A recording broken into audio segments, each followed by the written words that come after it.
So from the main page, you go to room controls. Okay, so main page. And then Home or what's the main page? Yep.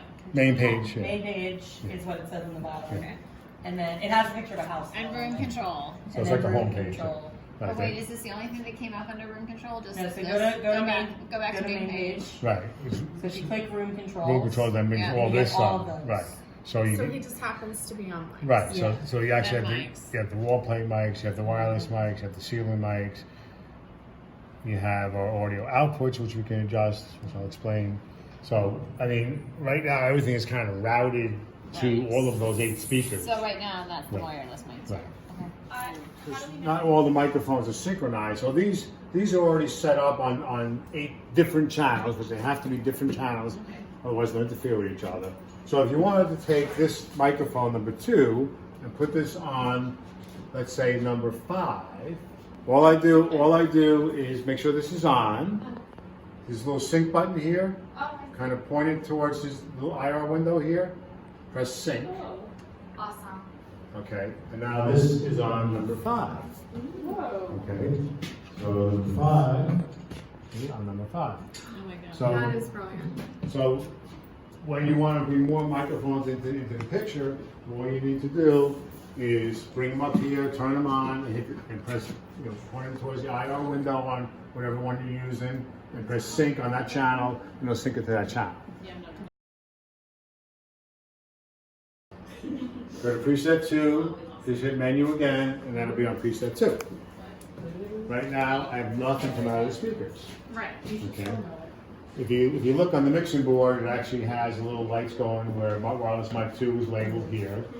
Okay, so I know that's going into the system. And these are all the wireless mics, right? All of these? Correct. Yeah. Correct. In fact, we can actually relabel this. Yeah. Just get to the, now this is the coolest mixing board in the world. So this is a little touch screen, and you can actually get to. Now if you want to learn how to use this mixing board, there's all sorts of YouTube videos. Awesome. Just do search for Yamaha TF5 and you'll find 100 different videos that tell you how to use this board. So the gist of a mixing board is it has input controls and it has output channels. In this case, what I did was I just have this output, the main output, left-right output, routed to the 2 front speakers on either side of the screen. Okay. To make it kind of easy for you, what I did was, see TF out 1 and 2, okay? That's, TF is this thing, TF, okay? So I happen to know, because it's labeled on the speakers, that speaker 1 is the left side and speaker 2 is the right side. I know that the way I'm routed in the system, I have the mixing board going to these channels, these output channels here. So that's left, that's right. So right now I just have it going to those 2 speakers. If I press these again, these will actually go to more speakers. Right. Okay. How do we know which speakers are? They're labeled. Again, because they're plugged into those ceiling plates. So right now, hello, there's like all the speakers are playing. So what I did through the Dante, the Magic of Dante, I routed outputs 1 and 2 out of that. This system is left and right. So one thing cool about this board is what I did was let me show you how I got there. This is the home, gives you the kind of overview of all the channels. Wireless mic here. If I just touch this, it brings me to a detail of that particular settings. These are the input settings. So right now, I'm looking, see this meter here? That tells you when it's a good signal coming into the board. So if you get the green lighting up most of the time, hello, 1, 2, check, check, 1, 2, check, check. So that means it's getting good input to the board. So this is, they call this one-touch control, because as soon as you click on something, this knob becomes that control. Hello, hello. So I want to bring it up so it's like green most of the time, and you're talking at a normal level into it. Right here, so this is kind of the overview of all the channels. I'm looking at the 2 wireless mics. if I touch, well, actually the first touch you can control. Right now it's actually on the equalizer, so I can actually control the equalizer settings. Or I touch it again, it kind of comes with the big detail screen. Now, what I happen to do, there's a library in here of different instruments, microphones, things like that. I actually applied the Shure SM58, because that's what this is, SM58, settings to that channel. Okay, I hit the recall. I have to go to the recall back home. So those settings are what it applied, because this is like a library of settings. And this is great for people that don't really understand too much about doing these settings. So you apply, look for your microphone, apply it in there, and it'll actually, when you turn that knob, it'll change the equalizer settings the way it thinks it should, because I'm on what they call one knob control. Okay, so you can go in and you can play around with the sound and see which, as you turn this up or down, is that the sound you want to hear. If you're an audio engineer, you take that off and you can go in and make all your settings, all your multiple equalizer settings. Okay. Oh, here it is. Okay, here it is. Right here, up on the input side. Okay, and that's where you left it.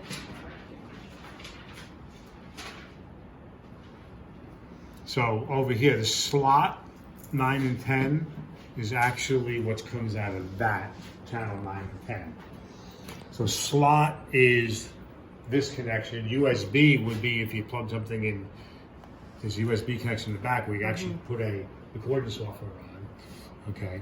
And then input 9 and 10 is the physical connection on the board. So if you notice here, it says slot 1, slot 2, slot 3, slot 4, right down the line.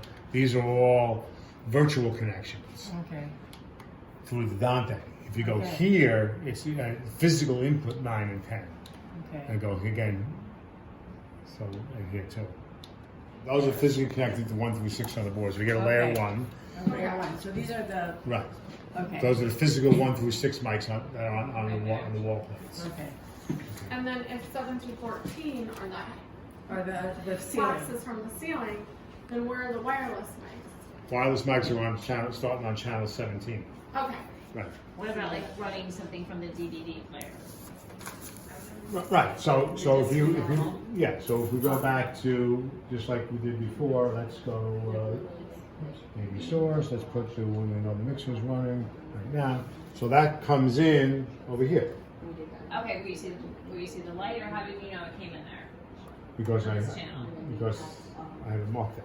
Okay. It's physically connected to it. Okay. Okay, but now I'm going to turn it on. Okay. Right now, we've only been talking about the main left, right, out channel. So this is what right now I'm actually assigning my room controls to pretty much all of the speakers in pairs. Right. So the beauty of a mixing board is that it has, not only does it have 2 channels that you put to your main speakers, it has a bunch of other auxiliary channels that you can send to monitor speakers. It has a subwoofer channel. Up here, fader bank. So fader bank number 1 is what you see here, channels 1 through 32. That's the normal one, right? Right, and then quote unquote normal. Yeah. Right. And then the second layer is your. What do you mean by layer? Well, in other words, so it takes the same controls and puts them into another set. Oh, it's just so you can add more control. Right. So the first layer is Gotcha. That's the ones we've been using, the like Right. 1 through 132, Right. and the next Right. one is 33 through whatever. I got right, you now. right. Yeah. Plus your stereo inputs here, and then this is your actual output channels. So your output channels, you actually have 16 auxiliary channels that you can do recording with. You can do monitor mixes, whatever you want to do with it. So the really cool feature about this mixing board and some other mixing boards like this, these buttons over here do what they call sends on fader. Okay, what sends on fader does is it takes, so in a normal, let's go here, your normal mix, okay, I want to have my program go up, I'll have my microphones here, my wireless mics, going right to your main output. which is here, the main output. Okay. I hit aux 1, what that does, and it'll stay flashing, it'll take all of these channels and you're able to send this whatever level you want to auxiliary 1. Say auxiliary 1 is a monitor mix on stage, a stage monitor. So you can take all of these channels separately from what your main speakers are getting. And like send them to a backstage speaker. To a backstage like a monitor mix. Again, so if you go to here's your main mix, which is where your speakers are connected to. Whatever one you say you're on, number one, just hit aux 1, and then you put the faders up for whatever. So you want the program to go there, you want these mics to go there. Same way you did the main mix that goes to the speakers. This is a sub mix that goes to the monitors. But if I want to just like set that and then go back to the main board so I can do other things. Yes. You press aux 1 again, it sets that, and then now I'm back on the main board. Right. And But that's still been playing. set, but Right. it's still playing out. Right, there. because Still sending the output. you watch Yes. watch the faders go. Yes. As you go up and down, whatever Yes. you said before. And then how do I turn it off? Or how do I unprogram the aux 1 that I just programmed? Well, there's a number of ways to do that. You could just go back to it and just pull Pull them it down. down. Okay. Okay. Or you can set a preset. Okay. Which is presets on. I'm home. Scene. Okay. So scenes are where you can take all your settings and save them to the board. Okay. So let's do that. Okay. So let's go on the main mix. We're just going to do some random pull-ups. Okay. Just for demonstration purposes. Okay. And let's go to the aux bus and let's do the same thing. Some random things, right? Okay. There's it. Go store. Let's go test 2. Okay. Save it. Yes. So let's save that to memory 2. We call test 1. We call test 2. Okay. And that's what it's sending to the aux. You Or do whatever. I have to press however aux you that- adjusted, whatever adjustments you made to this board, you just saved in a memory slot on the board. So you can go right back to that, and whatever settings were there, come right back to it again.